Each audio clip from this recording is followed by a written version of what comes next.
All right, welcome back to the show, everybody. Hope you all are having a good day so far. So I kind of wanted to do a continuation of yesterday because this is one of those videos that was recommended from the members section a little while back, and it directly falls in line with the topic about the dark money situation with the NBA and all that. And I figured this one is more updated. This is about 2 weeks old, and this one is from June Lee, titled Exposing the Dark Money Controlling Sports. So I figured we'll continue it on, and then I know I said I was done talking about it yesterday, but I figured let's go in one more step just to see if there's anything that is new on this subject. I guess is the best way to say, if there's any updates to what's been going on, because that was the main thing of concern that I had. Was I lost track of all the investigations and everything that were happening. It seems like nothing has made like major headline news since what happened a couple of months ago. So anyways, I wanted to get updated, and hopefully you guys are down for the ride. I am going to link the original video down below in the description, like always. You also see a list of channel members. Shout out to you guys. Appreciate you guys. I say let's get right into this because it's more of a part 2. And like the video if you could, hype it, all that good stuff. I'd appreciate you guys. And let's check this out together, all right? The elephant in the room is this tanking situation. The Utah Jazz resting star players for an entire fourth quarter of a game that they were actually leading. It's an embarrassment. It's horrible. Everyone keeps arguing about why teams aren't trying hard enough to win. For decades, owners chased championships. Losing didn't just hurt the team, it hurt their owner's reputation in their city. Yeah. But something is changing. The people buying teams and what they want from them is different now. Now, teams are treated like Wall Street investments, and if the goal is maximizing the money you make, winning doesn't always matter the way it used to. I remember, what's his name? Mark Cuban said he didn't like the fact that owning an NBA team has now become a real estate investment, as opposed to, like, you know, when he got in back in the late 90s. It was a different ball game. It was, you're investing in a basketball team, a basketball franchise, you know, that's all you're focused on. Now it's more of a real estate gig, you know, and they were talking about putting in casinos and all that in Dallas, in that area. And he was like, this isn't what I got in. He was like, if I want to be because he straight up said, I'm not a real estate investor. And it's true. He's a big tech investor for the most part, and a basketball investor.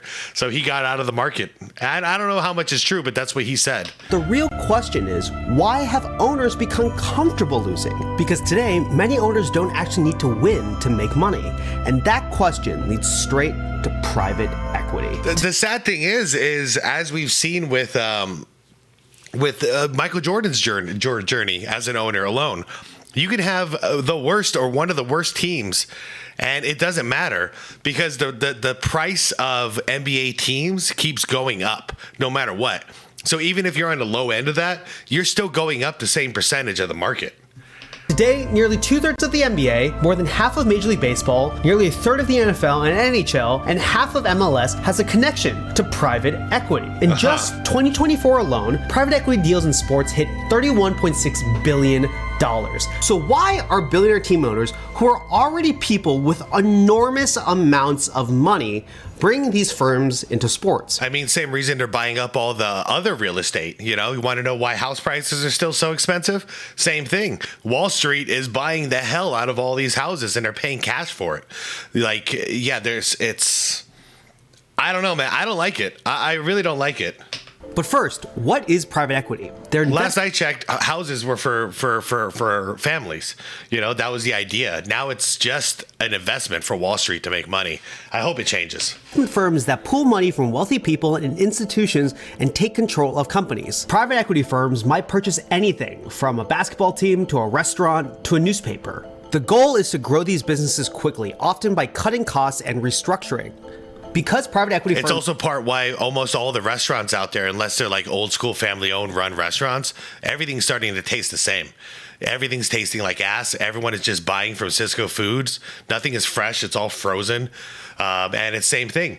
Because, yeah, the venture capital firms just keep buying up all of the businesses, all of the restaurants, and then they want to cut corners. So they want the cheapest possible product so they can maximize their profits. And then, everything that we used to love about certain restaurants, all gone.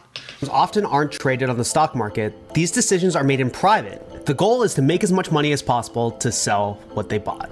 Private equity has quietly reshaped huge parts of the American economy. Retail chains like Toys R Us collapsed under massive debt, hospitals and nursing homes have been bought and restructured, and local newspapers have been hollowed out.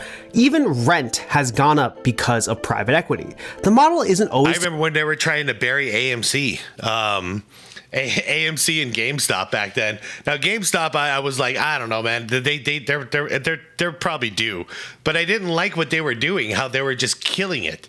They were, they were shorting it to oblivion. So I remember I was on like Reddit at that time, and I was one of those apes, and I got in on AMC, and I was just like, screw this, screw the venture capital firms.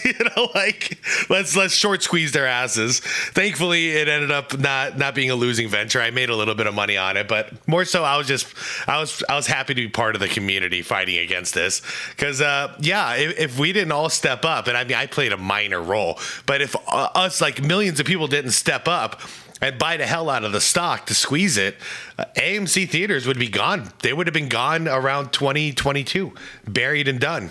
Destructive, sometimes it works, but the goal is always the same. Buy something, change it, and eventually sell it for more money. Yep. So how are they coming into sports now? In order to understand that, we need to understand how these deals work. And one of the clearest examples of that is the recent sale of the Boston Celtics. Private equity is how Bill Chisholm, the new owner of the Boston Celtics, made all of his money. And in August 20... I forgot the Celtic. Okay, $6.1 billion. Man, so many franchises got sold over the last year or two. He bought his favorite childhood team. That's the fairy tale version of the story. Okay. But this is the part that most people missed. Chisholm didn't actually buy the team alone. He couldn't. He didn't have enough money by himself. So to pull it off, he needed over $1 billion in help from one of the most powerful private equity firms in the world, Sixth Street. On paper, Sixth Street only owns part of the team. But according to sources close to the Celtics and with Sixth Street, the private equity firm has a lot more power than they're admitting publicly. Even though Sixth Street isn't listed as the new owner of the team, the influence they have over the team is enormous. But it's quiet. Interesting. This is how it looks on the surface. Chisholm is the face of the franchise. With Groesbeck, the previous owner stayed on in an advisory role, and Sixth Street was just a financial partner, hands off. But behind the scenes, the power dynamic is different. According to multiple sources close to the Celtics, this was the timeline. Step 1, Chisholm approached Sixth Street to partner on a bid for the Celtics. Step 2, Sixth Street puts in more money than Chisholm, a structure that violated the NBA's rules on how much private equity can own for an NBA team. Step 3, despite that, the Celtics publicly announced the sale anyway, with Chisholm as the lead buyer, even though he had less money in the sale than Sixth Street. And step 4, that public announcement helped Chisholm raise money from other investors, allowing him to reduce Sixth Street's percentage after the fact and bring the deal into compliance with the NBA's rules on private equity. So while the NBA was eventually able to get Chisholm and the Celtics to comply with their rules around private equity, the power dynamic was already set. Chisholm could not have bought the Celtics without the help of private equity. That's true. And private equity, if they put in $1 billion, they want that to be $2 billion by the time that there's ever a sale. So I understand why thinking that they wouldn't have any input is kind of silly, because of course they're going to have some input. They're going to demand that they have input because they're risking $1 billion on this investment. Both sides. That's why you don't, I mean, you have to do what you have to do when you're dealing with these kind of huge, crazy, astronomical numbers. But if you don't get in bed with these guys, man. Know this. I talked to a source close to Sixth Street who said that part of the reason why they went in on this deal with Bill Chisholm is because they'd had a relationship with him outside of sports. They knew him and they trusted him and they wanted him, because he was a Celtics fan, to be the face of the sale and be the face of the ownership group for the new Boston Celtics, owned in part by the private equity firm. That relationship gives 6th Street a lot of power over Chisholm and the Celtics. Okay. And because of that, there's a catch in the ownership structure of how this deal was made. 6th Street negotiated what's called a preferred share, a special kind of equity within the team that guarantees that the private equity firm gets their money back first if anything goes wrong. If the Celtics lose value, 6th Street still gets all of their money back. If the other owners lose money on the Celtics, 6th Street doesn't lose any of it. Interesting. In a traditional team structure, where does the money come from, though? What if the value of an NBA team like the Celtics went down to a level where it's only worth $500 million? Crazy, I know. Likely? Not likely at all. Could it happen? Yeah, anything is possible, Kevin Garnett says. Sorry, anyways. No, but what happens in that reality? If the value is lower than their initial investment, how are they protected still? How is that $1 billion still protected? I wonder, is this a deal with, like, because it's not with a bank. So where's the money come from is what I want to know. Or equates, hold on, doesn't lose any of it. In a traditional team structure, power equates ownership percentage. If you own shares. 30%, you get 30% of the vote. But preferred shares break that logic. 6th Street could own 10% or 15%, but they would have way more influence than that percentage indicates. So while the Celtics want you to believe that Bill Chisholm is the most powerful person in the organization, the actual power structure centers around the private equity firm 6th Street. I reached out to representatives for both the Celtics and 6th Street, and both did not respond to requests for comment. In the past, private equity firms acted like quiet investors. They just stayed in the corner, they provided some cash, but they didn't have any say in how the team was run on a day-to-day basis. Preferred shares are like a cheat code for 6th Street. They get all of the potential upside, all of the potential money that the team might make in the future. And when someone controls the only pipeline to more cash, it means they have a pipeline to power. And this power structure quietly shaped one of the most pivotal decisions in recent Celtics history. Holding on to both Drew Holiday and Kristaps Porzingis would have meant paying additional fees for exceeding the luxury tax threshold. Instead, both were traded. It wasn't just about basketball. It was about managing how much money was being spent. And when private equity is involved, how much money is being spent often matters just as much as constructing a winning roster. Yeah. And this isn't just happening in Boston. In 2021, 6th Street bought a stake in the San Antonio Spurs. Wow. If 6th Street owns parts of both the Spurs... That's a conflict of interest right there. Interesting. And if they have influence and all they care about is their bottom line, I wouldn't imagine they'd be willing to spend extra money and pay the luxury tax when it comes to the player salaries, the salary cap, that is. What the hell? I didn't even know you could own multiple teams, like on an individual level or on an entity level, like 6th Street. And the Celtics, and they meet in the playoff race. Who is the private equity firm more incentivized to help? Are they really feeling the need to compete with each other with the same fire, with the same desire to spend money? If a private equity firm owns parts of both teams? Yeah, big time conflict of interest. But honestly, if you were the venture capital company, 6th Street, and you own a part of both of those teams and they're both in the finals, I say you're happy at that point. You know what I mean? You're making money left and right. Isn't a villain here. There's no reason to doubt his fandom, and by all accounts, he's a real Celtics fan. He just also happens to be the perfect owner for this new era. He's low profile and has enough money to dream about owning a team, but not enough cash to make it happen, which makes him perfect for private equity. So why are billionaire owners with more wealth than ever selling off parts of their team to private equity That's firms? the real Because question. the Celtics deal isn't unusual. It's part of a much bigger shift happening across sports. To understand why private equity is coming to sports, let's take a look at one group, Arctos, which is the largest private equity firm in sports. Arctos Sports Partners was founded by Ian Charles and David O'Connor in 2019 with the mission of investing in sports teams and ownership groups. Instead of trying to buy teams, they wanted to provide owners with cash so they can continue growing. As of November 2024, Arctos has raised $7.2 billion and committed $4.4 billion across 38 investments. as they launch, leagues were also loosening rules around allowing... Okay, so not just U.S. leagues, too. We got worldwide leagues. private equity ownership in sports. In 2019, MLB became the first to revise their ownership group to allow private equity to hold passive minority percentages of a team. In the following years, the NBA, NFL, and MLS all followed Major League Baseball's lead. And according to people familiar with these conversations, MLB has even discussed letting players invest in the same private equity funds that own pieces of teams. That means the line between players... Say that again? ...invest... And according to people familiar with these conversations, MLB has even discussed letting players invest in the same private equity funds that own pieces of teams. Wow. Okay.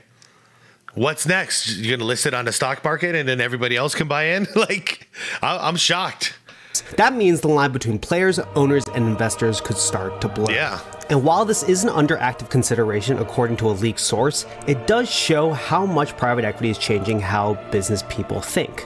Part of what made this such an attractive business to private equity firms is that sports teams in the United States are uniquely stable compared to sports teams in other countries. But most importantly, these teams increase in value a lot. Yeah. Between 2002 and 2021, NBA team values increased 1,057%, while the S&P 500 increased 458% in the same time. By the way, that's a great investment. S&P 500, ticker symbol VOO. It's great. It's great. Average of 7% increase per year. Safest, most stable way to earn money. Top 500 companies in the U.S. So if you're ever wondering where do I park my money, so I stop like losing to inflation, that's a good place to start for sure. Safe place to start. Unless you got the money to buy an NBA team, then yeah, go for it. But then I don't think you're worried about money no more.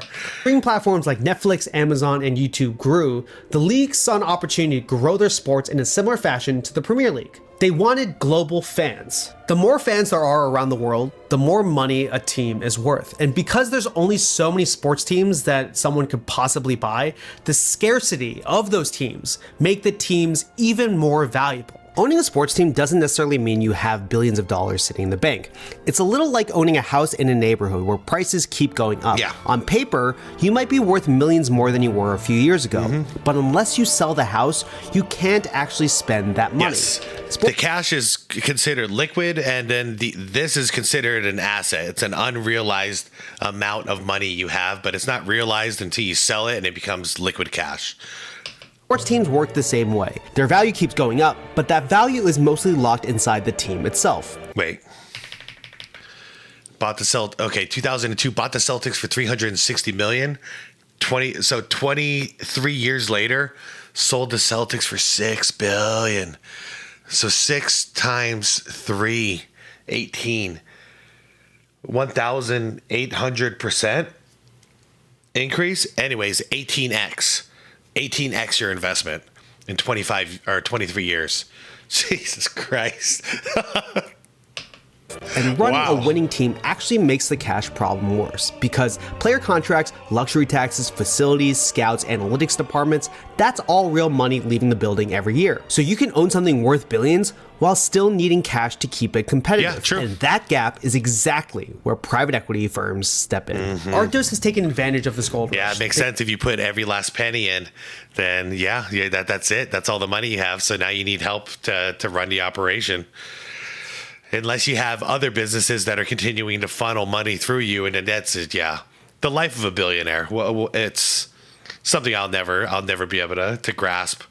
They've become the largest institutional investor in North American sports, with stakes in at least 15 teams in the 4 largest American sports leagues and global investments in PSG, Liverpool, Formula One team Aston Martin, and the Italian league team Atalanta. And because of this, because the billionaires don't have cash on hand, these private equity firms, which have a lot of cash, have a lot of power over the billionaires. But that's also not how all private equity firms run sports teams. The Los Angeles Dodgers are an example of what happens when deep-pocketed ownership groups with business savvy actually invest in star power. The Dodgers calculated that the way they would make the most money in the long run is investing in the team by signing global stars like Shohei Ohtani and Yoshinobu Yamamoto and trading for guys like Mookie Betts. They bet that having a team with global stars that wins would attract the biggest fan base possible around the world. I mean, it makes and sense. It's working. Yeah. More than 90. Yeah. And correct me if I'm wrong, but the same ownership group is the same ownership group that came in and bought the majority of the Lakers, right? So That's why I assume once they get rid of LeBron, they're probably just going to clean house outside of their favorite guys. Like, I assume Luka and AR, and outside of that, everyone's on a chopping block.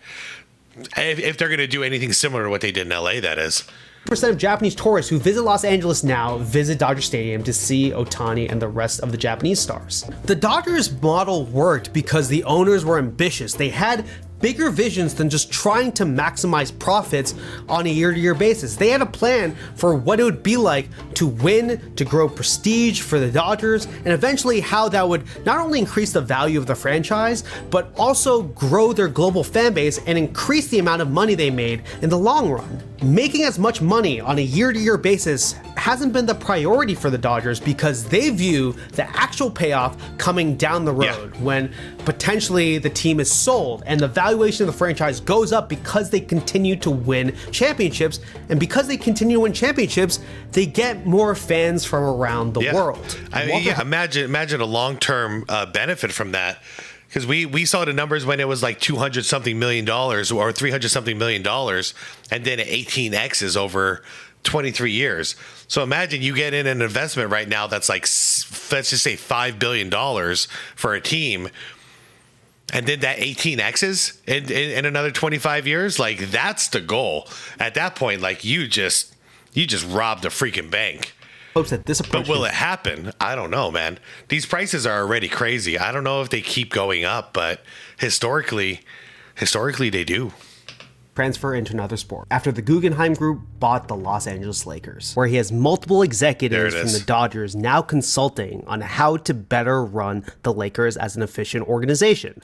But the history of private equity shows, both inside and outside of sports, that most firms aren't patient enough to pull off what the Dodgers are doing. And that's the problem. There's no rule that forces a private equity firm to spend in the way that the Dodgers are, to pursue winning in the way that the Dodgers are. They might tell fans that they're going to spend money, but are they actually doing it? For decades, the contract in sports between fans and owners were that fans cared and owners spent and players played. But private equity is reshaping that contract between fans, owners, and players.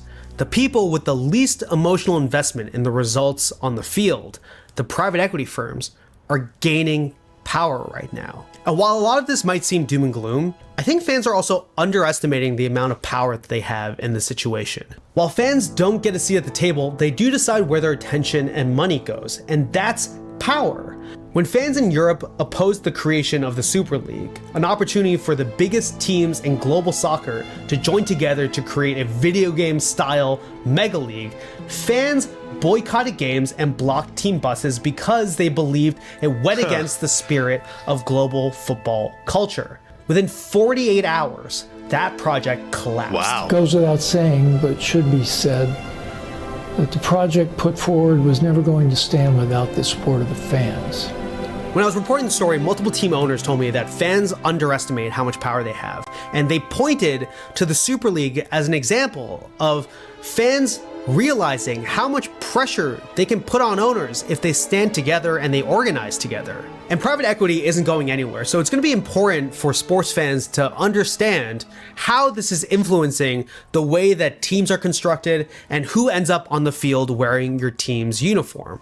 Private equity at its best means that your team could turn into the Los Angeles Dodgers. They're going to spend money. They're going to try to win on a year-to-year basis. At its worst, private equity is going to turn your team into Sears or Toys R Us, a jersey that is stripped for parts. Sports is not as simple as it used to be, and private equity is not going away anytime soon. So if you learned something from the story, make sure to subscribe. We're going to be doing more stories covering the industry of sports like this one. That's pretty cool. When I take a look at the landscape of sports, owners are chasing as much cash as possible. Players are building their brands, they're trying to build production companies, they're turning into these media moguls.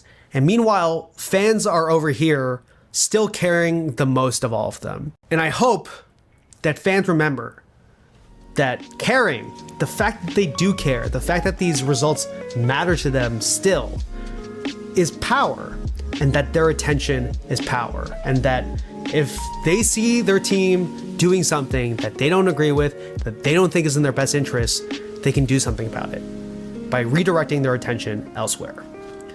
Let me know what you think in the comments. Thank you for watching. Great video. And I am also a major advocate of voting with your wallet. So yeah, if you don't like something, I think I mentioned this in it was a video about what killed 2K, or like the game that killed NBA 2K, something like that. But anyways, yeah, I'm always an advocate for voting with your wallet. If you don't like the product, don't buy it and then complain about it. Complain about it and don't buy it. You know what I mean? Don't give them your money, because the thing is a company like, say, EA or Take-Two Entertainment for 2K, they can put out a product and all they're looking at is their bottom line.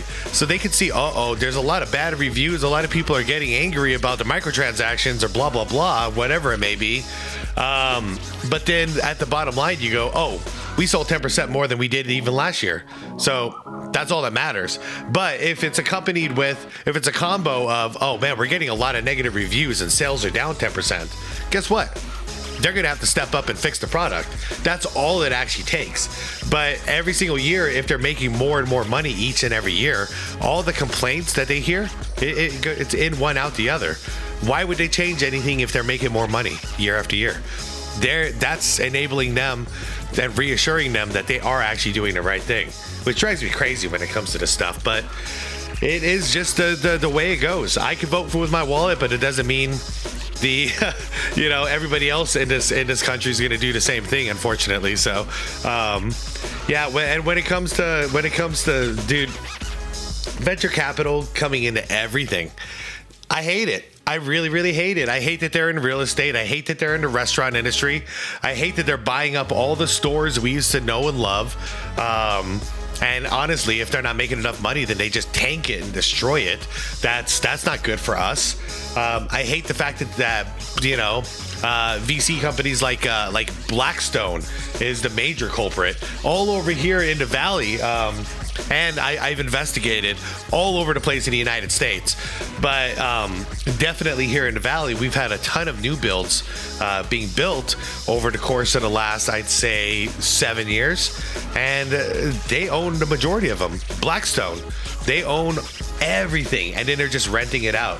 Because I was trying to figure out why, because after COVID, prices almost doubled. Real estate prices nearly doubled in just a matter of a couple of years. So you got to expect a correction, right? But a correction didn't come. So I had to investigate and figure out what the hell's going on here. This is not how markets work. But it turns out that Blackstone, not BlackRock, that's a whole different monster. Blackstone owns the majority of the real estate now. They gobbled up all the new builds, and with that, they can control the prices now. They don't need to sell. That's the problem. They bought all the real estate, and instead of selling it, or what would be great is having families live in there, they're just renting it out. So they're renting properties, looking for the long-term game. Say in 10 or 15 years from now, real estate might be a $500,000 house might be worth $1 million. Multiply that by thousands and thousands of properties, and these guys made a killing. So that's what they're banking on, and that's why the damn prices won't go down, because they don't need to sell. It's a different situation than like me and you. We need to move. We need to sell our house. We got to take the highest bidder and get out. They don't have to do that. So the market just stayed stagnant for like 4 years. And as far as like basketball teams, man, that's the one thing that blows my mind is like ratings are down, all this stuff. We can say the game is no one's watching the actual product the way they used to. You would think like the value of teams would get stagnant at a certain point, but they're not, you guys. So that's where I start to wonder, like, what the hell's really going on behind the scenes? What's causing these teams, to 18x in value?